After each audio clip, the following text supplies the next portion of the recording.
안녕하세요. 과학이 재밌어지는 시간, 과학으로 보는 세상시. 오늘도 알아두면 유용한 과학 이야기 들고 돌아왔습니다. 소빈 씨, 재밌는 과학 퀴즈를 준비했다고요? 네, 제가 힌트를 몇 가지 드릴 텐데요. 잘 들어보시고 오늘의 주제가 뭘지 연상해 보시면 됩니다. 네. 첫 번째 힌트 드릴게요. 이것은 성능이 아주 좋은 물 잘 먹는 하마입니다. 수분을 잘 흡수하는 뭔가인 것 같은데 힌트 또 없나요? 두 번째 힌트. 이것은 지구 생명의 신비와 질서를 잘 간직하고 있는 곳이죠. 세 번째 힌트도 바로 드릴게요. 네. 이것은 지구의 콩팥이라고도 불리는데요. 아하. 어떻게 감이 좀 오시나요? 첫 번째 힌트를 들었을 때는 사실 긴가민가 했는데 소빈 씨의 힌트 세 가지를 모두 듣고 나니 정답이 떠올랐습니다. 이것은 바로 습지 아닌가요? 맞습니다. 정답이에요. 제가 말했던 힌트들 전부 오늘의 주제인 습지와 관련된 것들이었는데요. 이 세 가지 말고도 습지가 중요한 이유는 무궁무진하죠. 오늘 이야기를 들으시면 습지에 대한 개념이 확 바뀌실 거예요.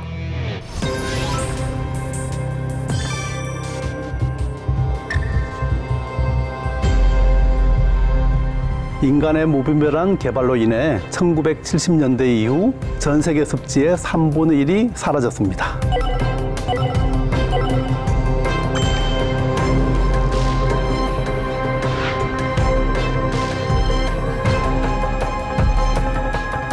기후변화의 영향으로 보다 심각해지는 홍수와 가뭄, 폭염과 같은 현상을 완충시켜주는 습지의 가치가 더욱 중요해지고 있습니다.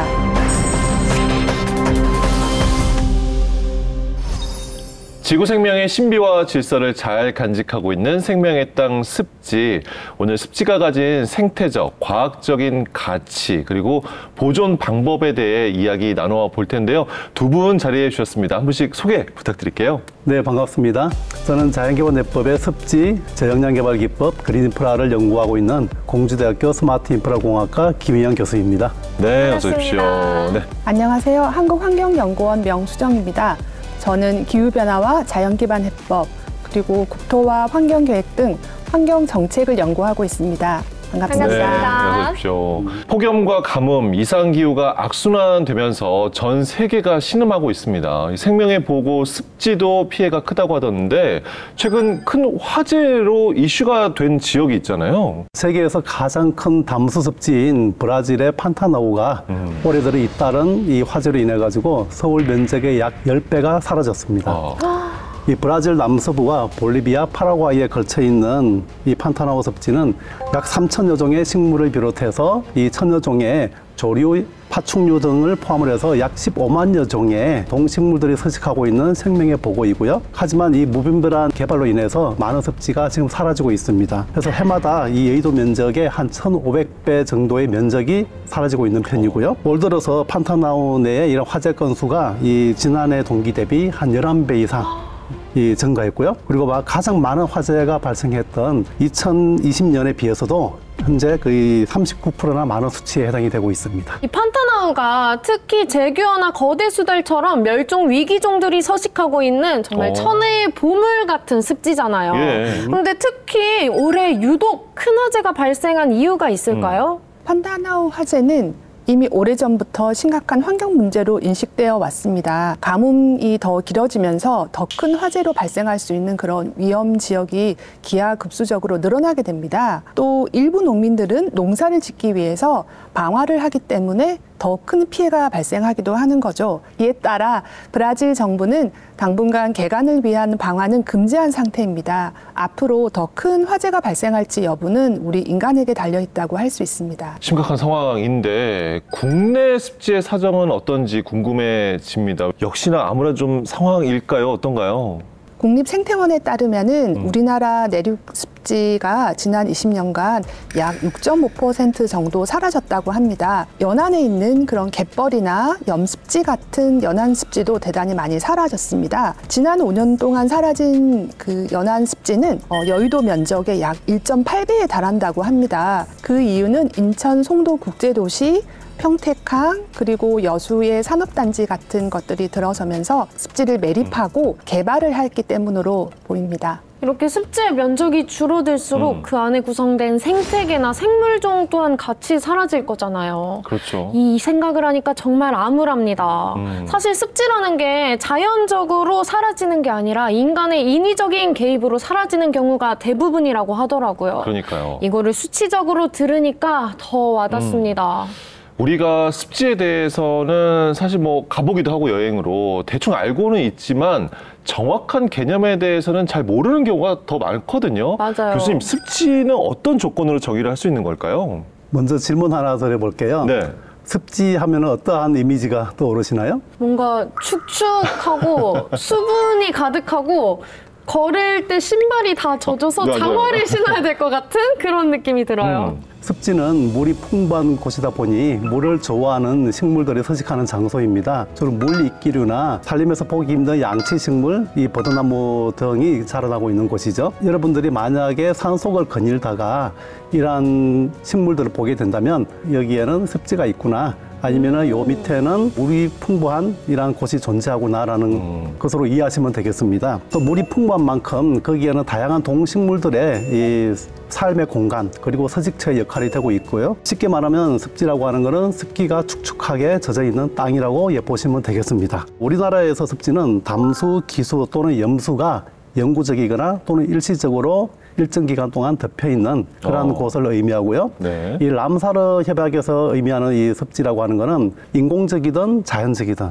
또는 이 일시적이든 영구적이든, 아니 물이 정체되어 있는 정수든 흘러가는 유수든, 아니면은 담수나 기수, 이 염수 중에서도 수심이 6m를 넘지 않는 이러한 높이나 이런 물이 있는 공간을 우리가 습지라고 정의하고 있습니다. 그럼 람사르 협약으로 습지로 분류가 되더라도 이 많은 습지들이 다 같은 습지는 아니잖아요. 습지의 유형은 어떻게 분류하고 있나요? 환경부에서는 2011년 국가 습지 유형 분류 체계를 확립해서 습지를 조사하고 크게 내륙 습지, 연안 습지, 그리고 인공 습지의 3가지 유형으로 분류해서 관리를 하고 있습니다. 습지가 형성되고 유지되는 데 큰 영향을 미치는 지형 조건이랑 그리고 수온과 범람 발생 빈도와 같은 수문 요건에 따라 분류를 하고 있습니다. 저는 이제 습지 하면 정말 멋진 곳이잖아요. 네. 창녕의 우포늪 먼저 멋있죠. 떠오르는 곳인데 국내에 아름다운 습지들이 정말 많습니다. 교수님, 대표적인 내륙 습지로는 어떤 곳이 있을까요? 내륙 습지는 육지나 섬에 있는 호수, 늪, 못, 하천이나 또는 기수에 속해 있는 지역을 말하고 있습니다. 우리나라에서는 4대 강을 따라서 우포늪 등의 강변 배후 습지, 그리고 대암산 용늪이나 또는 제주 물령아리 오름, 그리고 울산의 무제치 늪이라든지 이러한 이 산지형 습지도 많이 발달했습니다. 특히 창녕 우포늪의 경우에서는 약 1억 4천만 전에 중생대 백악기 때 형성된 것으로 국내 최대의 이 내륙 습지입니다. 얼마 전에는 이 환경부 지정 멸종위기 야생생물이라고 하는 100년 만에 피는 꽃 들어보셨나요? 어떤 건가요? 예, 가시연꽃. 가시연꽃. 예, 가시연꽃이 예쁘게 피었습니다. 이뿐 아니라 이 다양한 이 동식물들의 서식지이면서 네. 이 조류들의 이 기착지로도 알려져 있는 매우 중요한 곳입니다. 그리고 이 대암산 이 용늪은 강원도 인제에 위치하고 있고요. 혹시 가보신 분 계실까요? 못 가봤어요. 여기는 이제 4,000년 전에 형성된 고청서본인데요. 이 그야말로 자연 생태계의 이 보고입니다. 1966년 이 비무장지대에 자연 생태계 조사를 하면서 이 발견된 곳이고요. 남한 지역에서는 유일하게 이 산 정상에 위치하고 있는 그러한 고청서본입니다. 이 끈끈이 주걱이나 통발 같은 희귀종 식충식물, 그리고 이 대암사초나 산사초, 그리고 이 사카사초와 같은 사초류 식물들이 군락을 이루고 자라고 있습니다. 그래도 우리나라가 산이 많은 지형인데 고층수본이 여기밖에 없는 이유가 있나요?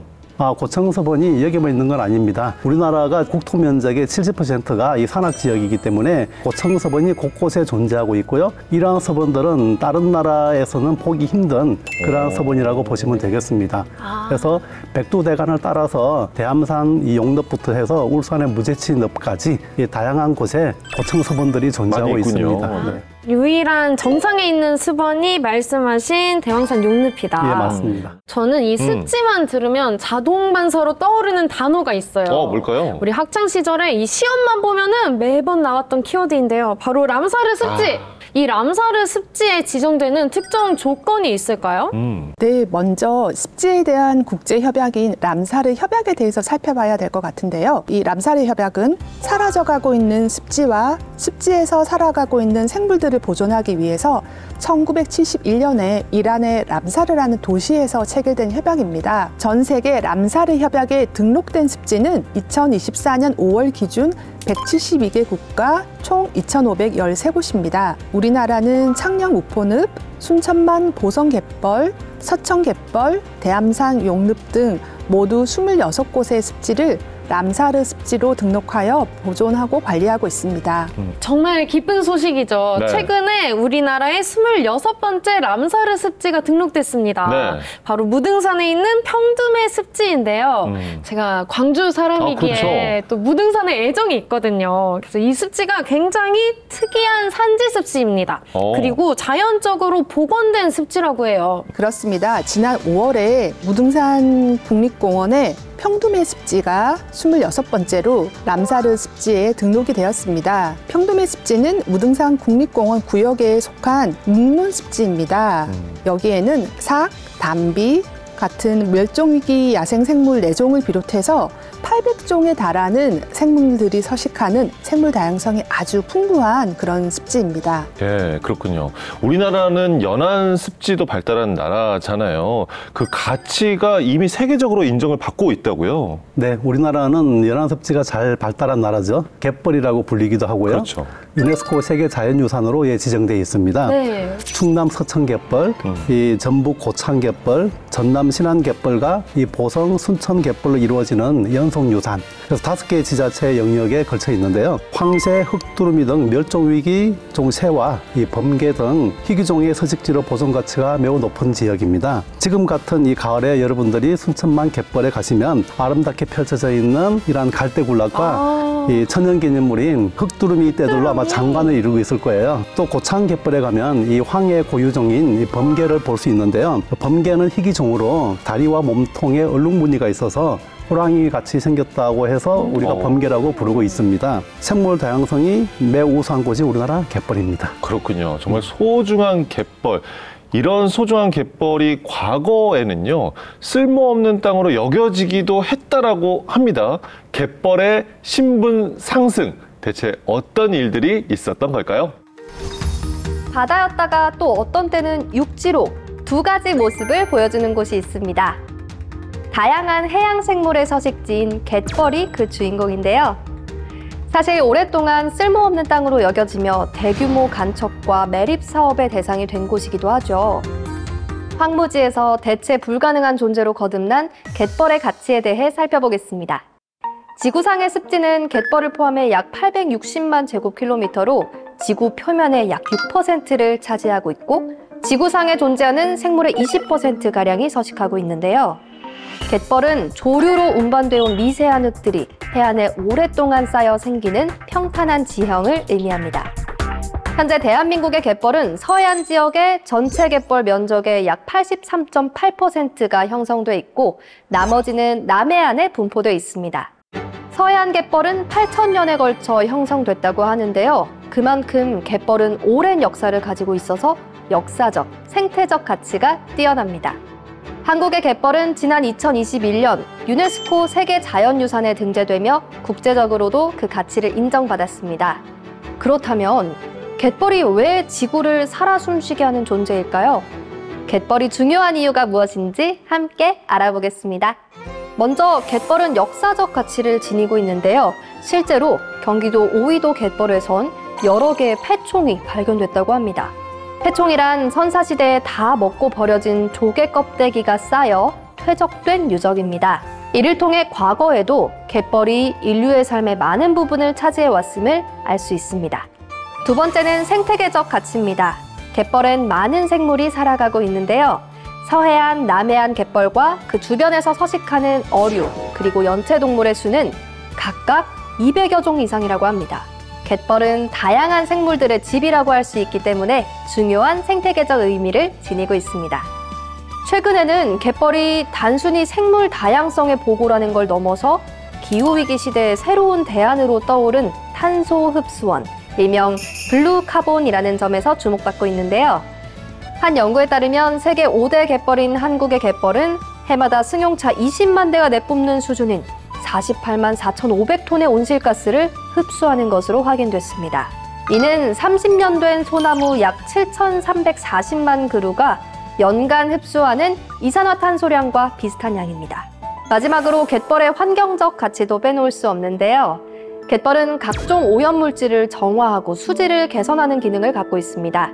실제로 한 실험에 따르면 10제곱킬로미터 갯벌의 수질 정화 능력은 10만 명이 거주하는 면적 25.3제곱킬로미터 도시의 오염물질을 정화할 수 있다고 하니 엄청나죠? 갯벌의 수질 정화 능력은 연간 약 14조 원, 갯벌의 탄소 저장 능력은 탄소 거래세로 환원했을 때 약 120억 원 정도라는 연구 결과도 있습니다. 이런 점을 고려하면 국내 갯벌의 경제적 가치는 무려 17조 8천억 원이나 된다고 하네요. 또한 갯벌은 신선한 공기를 제공하고 지구 내 가스 순환을 돕기도 합니다. 더불어 육지와 바다 사이 위치한 갯벌은 물의 흐름을 완화하고 저장하는 역할을 하죠. 태풍 혹은 해일 발생 시 이를 완화해 피해를 감소시킬 수도 있습니다. 이렇게 환경적인 특성이 뛰어나고 경제적으로도 무한한 가치를 지닌 갯벌은 우리에게, 더 나아가 지구에게 매우 소중한 존재인 거죠. 갯벌의 생태적, 과학적 가치가 잘 알려지지 않았을 때는 황무지 취급을 받기도 했습니다. 하지만 기후위기 시대, 습지의 중요성이 부각되고 연안 습지인 갯벌의 가치는 더욱 커지고 있습니다. 최근 들어서 습지의 중요성과 역할이 더욱 부각이 되고 있는데요. 인간에게 직접적으로 많은 이로움을 주고 있나 봐요. 네, 습지는 지구 면적의 약 6%밖에 되지 않는 작은 면적이지만 이곳에서 살아가는 멸종 위기종만 100만 종에 이르고 있습니다. 이러한 소중한 이 장소임에도 1970년대 이후에 지구상의 3분의 1의 습지가 사라졌습니다. 그런데 이런 습지가 사라지면 또 하나의 또 문제가 생기고 있습니다. 네. 인간에게 미치는 영향이 꽤 큰데요. 약 6%의 면적으로 이 육상탄소의 한 33%를 저장하고 하고 있는 이 숨겨져 있는 자연 속의 거대한 탄소 저장고이기 때문입니다. 기후위기 시대에 아주 중요한 포인트가 아닌가 싶습니다. 맞아요. 탄소 저장고, 습지가 글로벌 탄소 저장고로 불리는 구체적인 근거가 박사님 있을까요? 네, 숲이 온실가스를 흡수하고 저장하는 중요한 흡수원이라는 사실은 많은 분들이 이미 알고 계실 텐데요. 지구의 숲이 매년 흡수하는 이산화탄소의 양은 약 156억 톤에 달합니다. 우리나라의 역대 최고 온실가스 배출을 기록한 2018년 수준의 최고 21.4배에 달하는 이산화탄소를 푸르른 숲이 품어주고 있는 셈인데요. 그런데 이러한 자연의 탄소 저장량을 생태계별로 구분을 했을 때 꽤나 놀라운 결과가 나왔습니다. 네. 단위 면적당 저장량을 따져봤더니 그 어떤 자연 생태계도 습지만큼 탄소를 저장하고 축적하지는 못했던 거예요. 일반적으로 습지 1헥타르당 무려 686톤의 탄소를 품고 있습니다. 이는 우리나라 산림이 속하는 온대림의 4.5배에 달하고 지구의 허파라고 부르는 열대림의 약 3배가량입니다. 습지가 저장하는 탄소는 대부분 켜켜이 쌓인 토양에서 비롯되는데요. 하지만 탄소 저장에 있어 토양뿐 아니라 습지에서 자라는 식생의 역할도 대단히 놀라운 것으로 나타났습니다. 켜켜이 쌓인 토양들이 이 습지가 열대나 온대림보다 많은 탄소를 저장하고 있는 거의 핵심 포인트인데요. 우리가 습지를 생각해보면 항상 물이 차 있죠. 그렇다 보니 산소가 부족한 환경이에요. 근데 우리도 산소가 부족한 고산지대 이런 데 가면 굉장히 행동이 느려지잖아요. 그렇죠. 천천히 움직여야 되고 그러다 보니 이 습지 속에 있는 미생물들도 똑같이 동작이 느려집니다. 얘들이 하는 일이 사체가 쌓이면 분해 시키는 건데 그거를 천천히 하게 되는 거죠.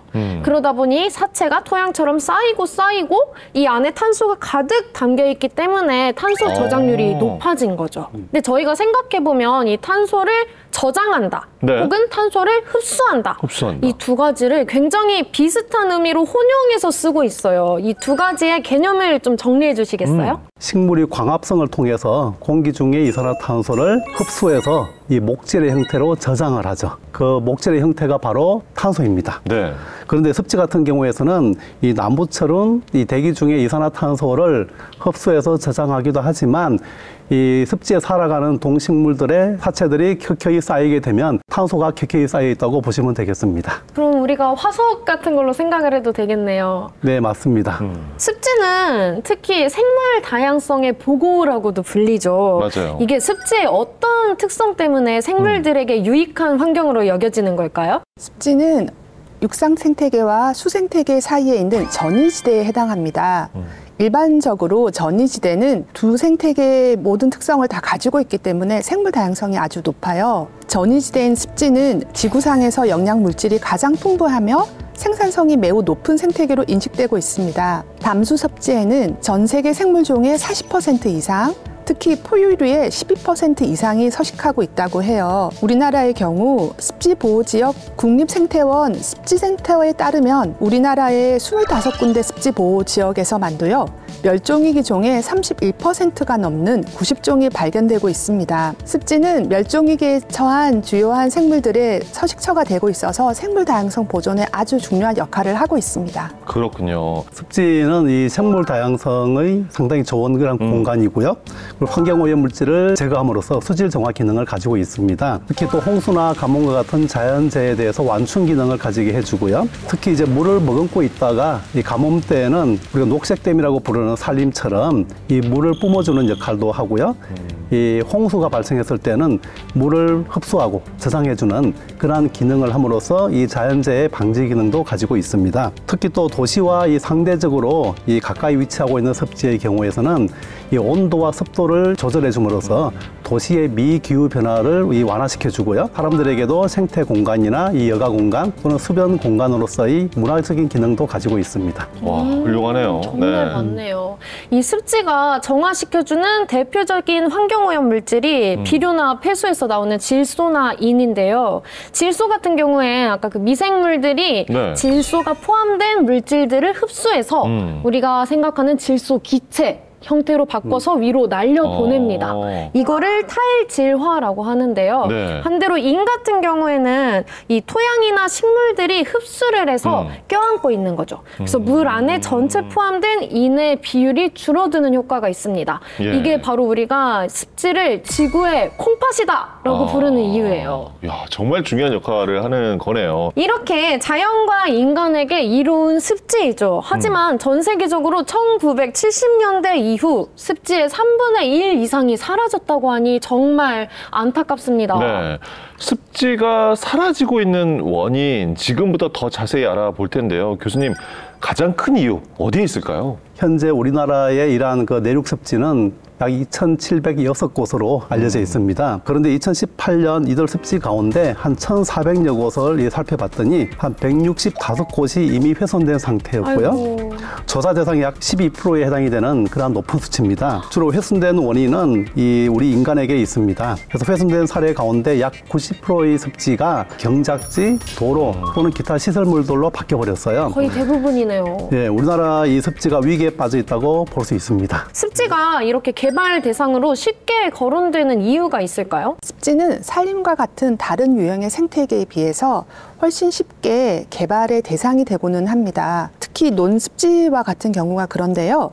산속의 습지라든지 내지는 산림 같은 경우는 산을 깎아서 평평하게 해야지 개발을 할 수가 있잖아요. 정말 힘든 거죠, 그거는. 그렇지만은 논습지 같은 경우는 그저 습지를 메우고 물기를 돌려서 땅을 평평하게 만들면 바로 개발을 할 수가 있는 거죠. 그렇기 때문에 상대적으로 개발이 더 쉽게 습지에서 일어나는 것입니다. 습지는 그동안 개발의 대상이 되면서 우리나라의 습지는 정말 많이 사라져 왔습니다. 도시화나 개발과 같은 토지 이용의 변화는 습지를 위협하는 가장 위험한 요소의 하나로 인식되고 있습니다. 이 줄어드는 습지가 결국 인간에게 큰 위협으로 다가올 거잖아요. 그래서 이 개발 행위를 좀 제재할 필요가 있겠어요. 이거 법적인 규제가 문제가 없나요? 현행법상 습지 보호 지역으로 지정받지 못하면 습지를 개발 행위로부터 보호할 수는 없는 아쉬운 점이 있습니다. 네. 습지를 훼손하는 개발 사업의 억제 수단이 좀 미흡한 실정인데요. 습지보존법에 습지보호구역 또는 습지 개선 지역 중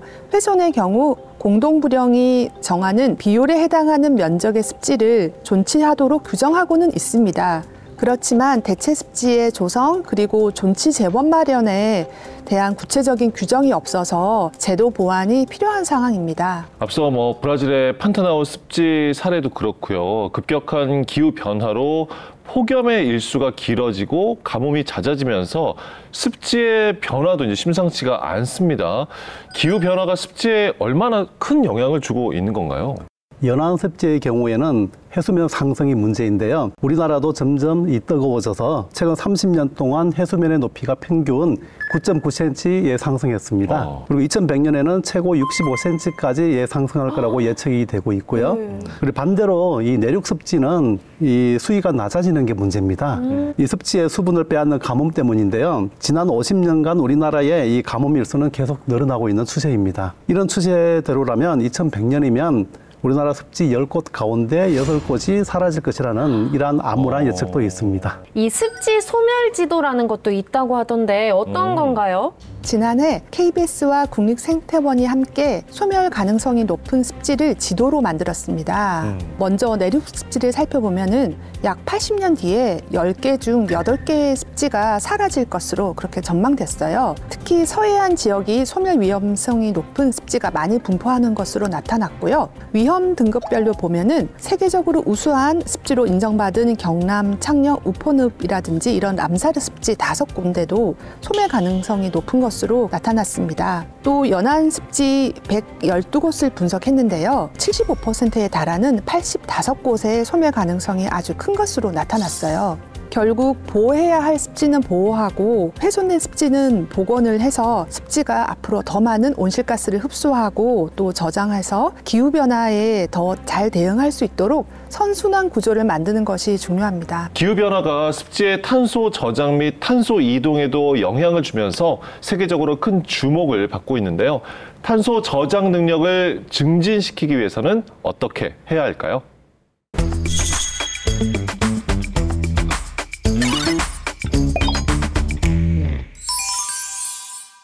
습지는 물질 순환과 에너지가 원활하게 흐르는 지구에서 매우 중요한 생태계이며 다양한 생태계 서비스를 제공합니다. 습지 생태계 서비스 중에서 가장 중요한 기능은 탄소 저장 능력과 생물 다양성 효과입니다. 기후변화 및 생물 다양성 시대에 지속 가능성을 확보하기 위하여 습지의 생물 다양성과 탄소 저장 능력을 증진시키는 습지 가치 정진 기술이 주목받고 있습니다. 우리나라 습지는 람사르의 대분류와 같이 연안 습지, 내륙 습지, 인공 습지 등 크게 3가지의 유형으로 구분됩니다. 습지가 가진 탄소 흡수 및 저장 능력은 대부분의 습지가 이탄지대를 형성하는 기능을 가지고 있기 때문입니다. 이탄지대는 서늘한 기후 환경과 물이 쉽게 고이는 땅, 분지에서 식물을 포함하는 생물체가 불완전하게 분해되어 오랜 기간 쌓여서 생긴 지역을 말합니다. 이탄지대는 육지에서 가장 큰 탄소 저장고입니다. 이탄지대는 약 300만 킬로미터 제곱을 차지하고 있으며 연간 약 0.37 기가톤의 이산화탄소를 격리합니다. 이탄지대는 전 세계 육지 표면적의 약 2~3%에 해당이 되고 있지만 지구상 모든 식생 유형에 저장된 탄소보다 많은 600기가톤 이상의 탄소를 저장하고 있습니다. 이탄지대 토양의 탄소량은 전 세계 토양 탄소의 약 30%를 차지하고 있으며 지구 탄소 순환에 매우 중요한 역할을 차지하고 있습니다. 일반적으로 습지는 물이 쉽게 고이며 생물체가 장기간 축적될 수 있기에 이러한 습지를 이탄습지라고 부릅니다. 지구의 탄소 중립은 지구의 물리적, 화학적 및 생물학적 활동으로 유지되고 있습니다. 그러나 환경을 고려하지 않는 무분별한 개발과 과도한 에너지 사용은 탄소 균형을 깨트려 탄소 중립에 영향을 줍니다. 대기의 이산화탄소 농도와 온도 상승은 물순환과 탄소 순환에 동시에 영향을 주고 있습니다. 기후변화로 인한 대기 건조 및 물순환 왜곡은 이탄층이 형성된 습지의 수위를 저하시켜 저장 탄소의 대기 노출과 미생물 산화 반응을 유발시켜 탄소를 배출시킬 수도 있습니다. 또한 대기 및 토양 온도 상승은 습지 식물의 최대 광합 성률에도 영향을 주어 습지의 탄소 흡수 및 저장 능력에도 영향을 줍니다.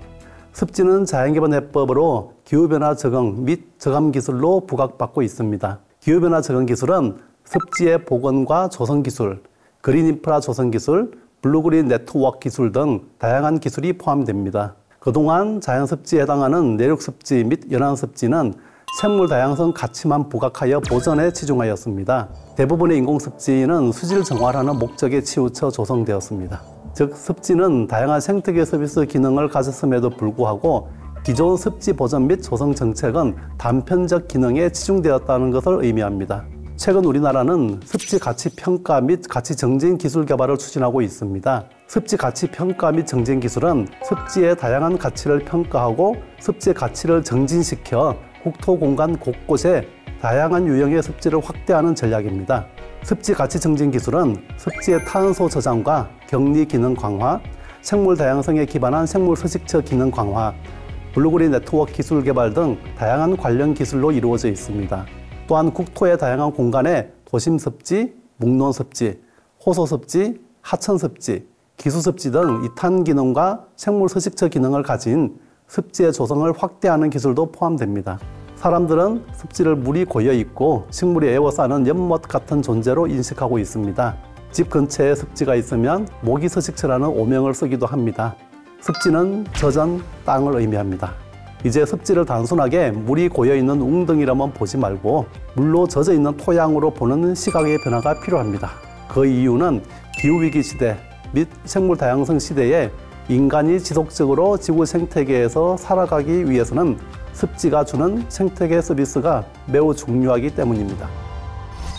최근 습지의 중요성이 커지면서 습지 복원 기술도 다양해지고 있다고 합니다.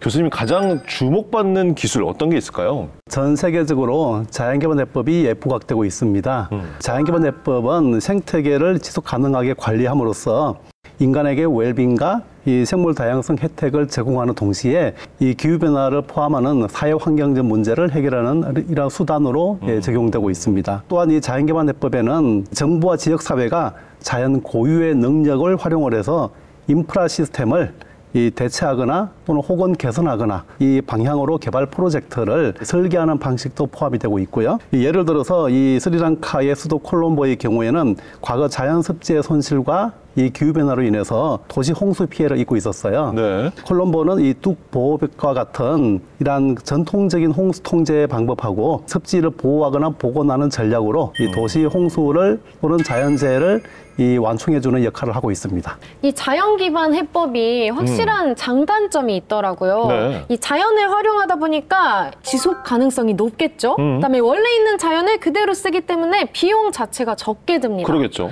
하지만 이 자연이 시시각각으로 변하고 특히나 요즘은 기후 변화 때문에 다이나믹하게 변하고 있기 때문에 결과에 대한 불확실성이 있어요.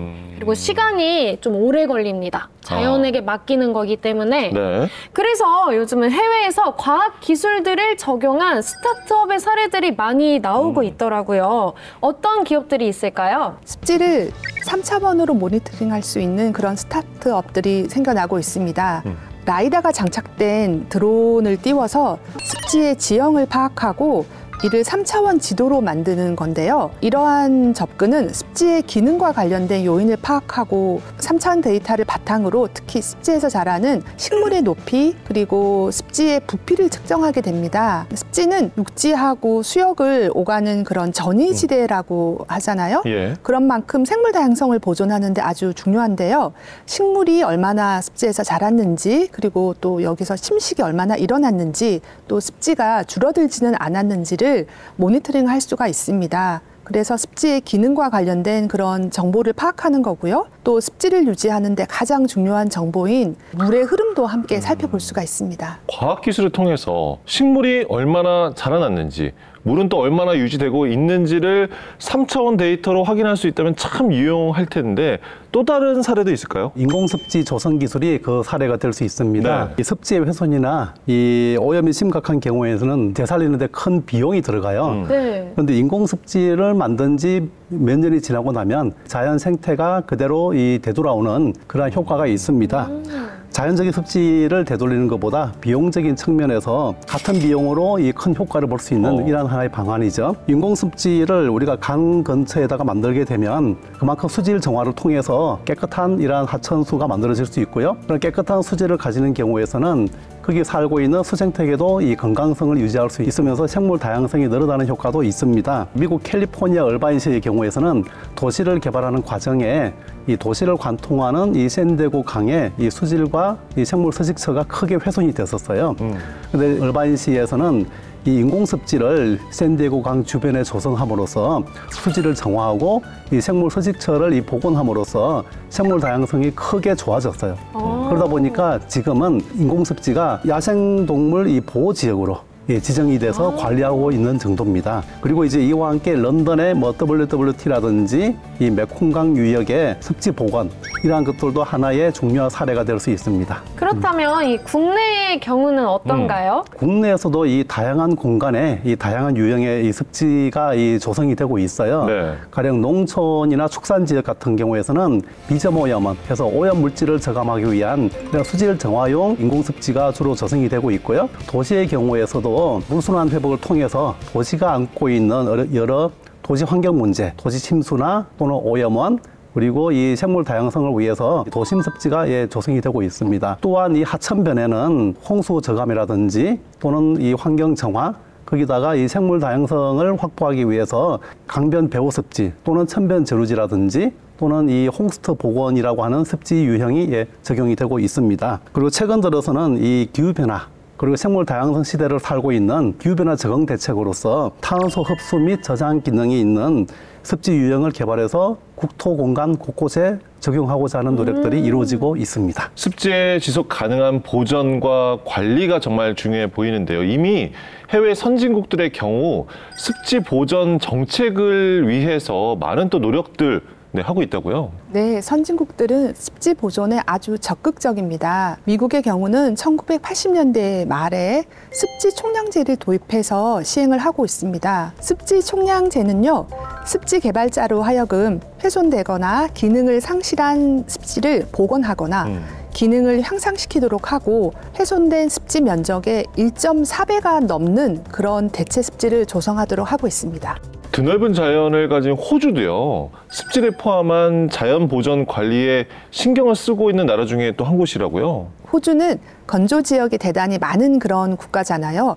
그래서 그런지 습지에 대해서 더욱더 잘 관리하고 연구도 활발히 이루어지고 있는 그런 국가로 손꼽히고 있습니다. 호주는 자연자원 관리 제도가 이미 1990년대 후반에 제정이 되었는데요. 환경보호 및 생물다양성 보전법이라는 법을 제정을 해서 자연자원 관리를 위한 기반 구축을 마련하였습니다. 이 제도를 통해서 멸종위기종, 주요 생태군락지, 철새들이 서식하는 습지와 같이 보존이 필요한 자연자원을 침해할 가능성이 있는 개발 사업에 대해서 아주 엄격한 평가를 실시하고 있어요. 각 지자체의 중요한 환경 이슈를 고려해서 결정하고 환경영향평가 제도와 같이 연계해서 자연자원을 아주 엄격하게 관리하고 있습니다. 선진국들의 사례를 들어봤는데요. 최근에 이 습지에 대한 중요성을 인식하고 관련 법률을 제정한 나라들도 있다고 하더라고요. 어떤 곳인가요? 네, 우리나라는 1999년도에 이 습지보전법이 제정이 돼서 현재 시행되고 있고요. 이 중국은 다소 늦었지만 지난 2022년 습지 생태계 보호를 위해서 마련한 첫 번째 법령인 습지보호법을 정식으로 시행하고 있습니다. 최근 몇 년간 중국은 이 습지 보호를 위해서 다양한 이런 정책을 시행하고 있는데 국제 중요 습지나 또는 국가 중요 습지를 확대함으로써 습지 보유를 50% 이상으로 끌어올리려고 노력하고 있습니다. 그동안은 산림법 또는 사막화 방지법 등 이 생태 자원을 보호하기 위한 이 법률을 시행해 왔었는데 이번에 습지보호법이 발의된 이후에는 2025년까지 약 670km 제곱 규모의 습지를 복원하겠다라는 계획도 가지고 있습니다.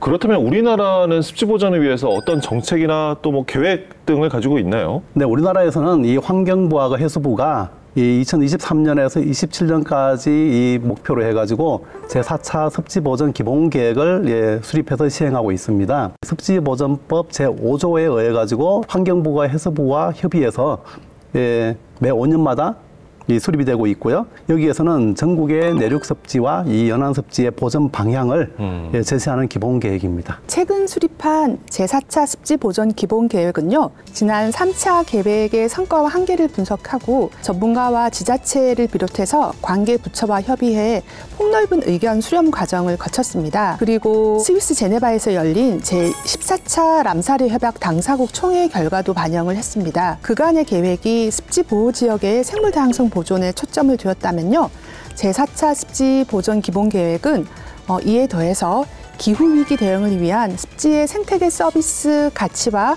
탄소 흡수원으로서의 그런 가치 증진을 촉진하는 데 초점을 두었다고 할 수 있습니다. 마지막으로 생태계 보고이자 이 시대에 꼭 필요한 탄소 저장고인 습지를 지켜나가기 위해 지금 가장 필요한 건 무엇인지 두 분의 의견을 한번 들어보도록 하겠습니다. 네, 우리나라의 국토관리는 국토부, 농림축산식품부, 해수부, 이 행안부, 그리고 이제 각종 지자체 등의 이런 분산되어 관리가 되고 있습니다. 국토 공간 곳곳에 위치하고 있는 이런 습지의 보존과 관리, 그리고 향후 기후위기 시대 및 생물 다양성 시대를 살아가는 우리 입장에서는 자연기반요법으로서 이 습지 조성이 크게 필요한 시대인데요. 이러한 그 습지의 이런 효율적인 이 확대를 위해서는 습지 관리 일원화가 필요하다고 하겠습니다. 또한 이 다양한 생태계 서비스 가치를 가진 이런 습지의 복원과 조성을 확대하기 위해서는 토지를 소유하고 있는 이러한 주민이 습지 조성과 이 복원에 참여하는 생태계 서비스 지불제를 새롭게 도입해서 확대할 필요가 있다고 생각하고 있습니다. 시민들의 참여도 필요한 시점이네요. 많은 사람들이 습지를 여전히 웨틀랜드가 아니라 웨이스트랜드로 생각하는 그런 경향이 좀 있는 것 같습니다. 그런 건 아무래도 습지가 얼마만큼 중요하고 인간에게 얼마나 많은 혜택을 준다는 걸 잘 모르기 때문에 생겨나는 일이라고 생각하는데요. 습지에 대한 인식을 좀 더 강화하는 습지 인식 강화 교육이 좀 수행되면 어떨까 합니다. 제가 학교 다닐 때 교수님께서 습지는 인간으로 치면은 각막에 해당한다라고 말씀을 하시더라고요. 그만큼 대단히 취약하면서도 우리에게 없어서는 안 될 아주 연약하지만 꼭 필요한 그런 부분이라고 이제 말씀을 하신 건데요. 그 말이 아주 마음에 와닿았고 지금도 생생히 기억을 하고 있어요. 그래서 학교 다닐 때 조금 더 우리가 어릴 때 그런 것들을 또 가르쳐 준다면은 사람들이 이제 자라서 의사결정을 할 수 있는 위치에 갔을 때 조금 더 현명하고 습지를 좀 더 보존하고 개발을 하더라도 최대한 덜 이렇게 훼손이 덜 가는 쪽으로 현명한 그런 개발을 할 수 있지 않을까 생각을 해서 저는 습지에 대한 인식 강화와 교육을 좀 더 많이 하자라는 얘기를 덧붙이고 싶습니다. 습지는 자연이 우리 인간에게 남겨준 선물과도 같습니다. 소중한 선물이니 잘 지켜나가는 건 우리의 몫이겠죠. 습지 보존에 더욱 힘써야겠습니다.